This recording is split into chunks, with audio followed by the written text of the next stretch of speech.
जैसे ही मुकुट पहनाते हैं कि राजा को हिंसक भाव आने लगे। इतने वर्षों में पहली बार राजा परीक्षित कहते हैं आज शिकार खेलने चलते हैं। राजा ने कहा है जाना तो पड़ेगा।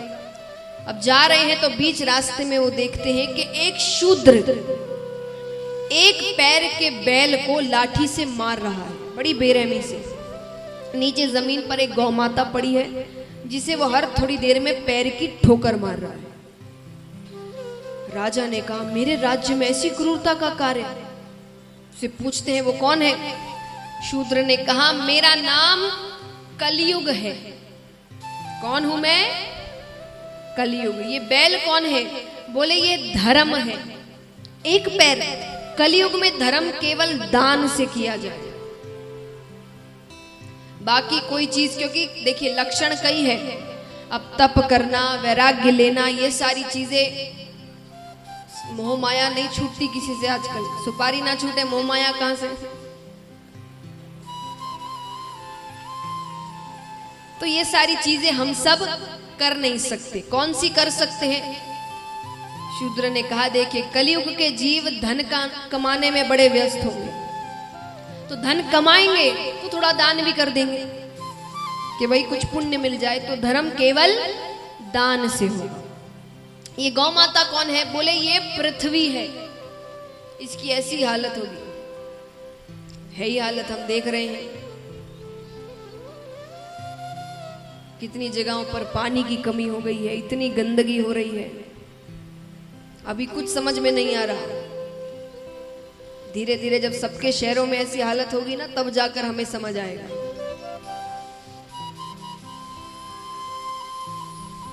जितना हो सके सफाई रखिए, प्लास्टिक का इस्तेमाल ना करें, सबसे निवेदन है। वरना हम जो अभी कर रहे हैं ना, आप अपने बच्चों के लिए फिर वो संसार छोड़कर जा रहे हैं जहां पानी, हवा, इन सब के लिए वो तड़पते रहे।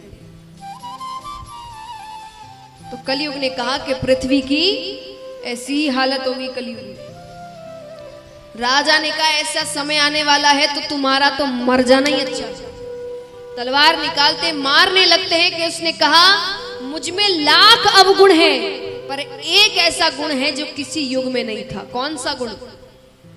कलयुग में केवल भगवान का नाम जप करने से भगवान की प्राप्ति हो जाएगी। कलयुग केवल नाम आधारा, सिर्फ नाम लेने से भगवान की प्राप्ति हो जाएगी। राजा ने कहा ये तो बड़ी अच्छी बात है, पर तुम मेरे राज्य में नहीं रह सकते। हाँ इधर देखिए आप सब, हवाएं चल रही, आप रोक सकते हैं? नहीं तो यहां ध्यान दो फिर।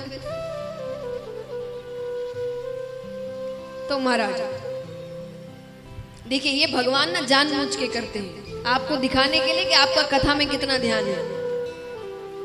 थोड़ा सा कुछ हुआ नहीं, कोई आया नहीं कि जब तक वो बैठे ना उसे देखते रहो।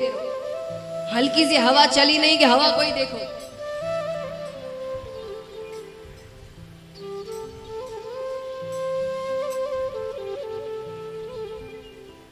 तो महाराज,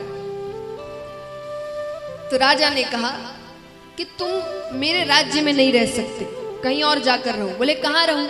बोले वहां रहो जहां मदिरापान होता है, जहां चोरियां होती है, नशा इत्यादि होता है, गलत कार्य होते हैं।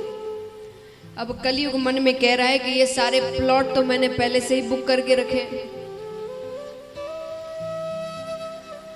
कलयुग ने कहा ठीक है, पर एक स्थान मुझे मेरे मन मुताबिक दीजिए। कौन सा स्थान? बोले मुझे सोने में स्थान चाहिए। सोना यानी स्वर्ण, सोना, मुझे सोने में स्थान चाहिए। राजा ने कहा ठीक है, पर राजा ने कहा देखो इन चीजों के अलावा, एक जो गलत कार्य इत्यादि जहां होते वहां, और सोने के अलावा 5000 वर्षों तक तुम अपना असर नहीं दिखाओगे।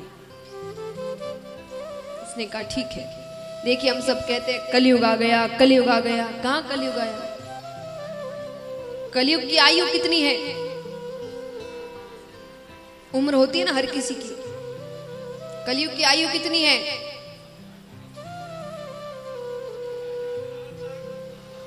4,32,000। तो उसमें से अब एग्जैक्ट तो मैं नहीं बता सकती, पर 5120, 21, 22 के आसपास कुछ वर्ष हुए हैं। तो 5000 वर्ष तो मांग लिए थे राजा परीक्षित ने कि इतने वर्षों तक अपना असर मत दिखाना, बाकी कुछ 122 वर्ष के आसपास हुए। तो जिस बालक की आयु 4,32,000 है, वो भी 122 के आसपास का हुआ है, यानी बिंदु मात्र है। तो ये हाल है। अब सोचिए जब वो यौवन अवस्था प्राप्त करेगा तब क्या होगा। तो अभी तो कलयुग नहीं आया, अभी तो सत्संग हो रहे हैं, कथाएं हो रही है, कीर्तन हो रहे हैं, ये सब जब तक हो रहे हैं तब तक धर्म बचा है। जिस दिन ये सब होना बंद हो गया ना, तब असल कलयुग आएगा। तो महाराज अब राजा ये भूल गए जब उन्होंने ये कह दिया कि सोने में स्थान ले लो, कि उन्होंने खुद ने सोने का मुकुट पहन कर रखा है। कलयुग उसी वक्त उस मुकुट में प्रवेश कर गया।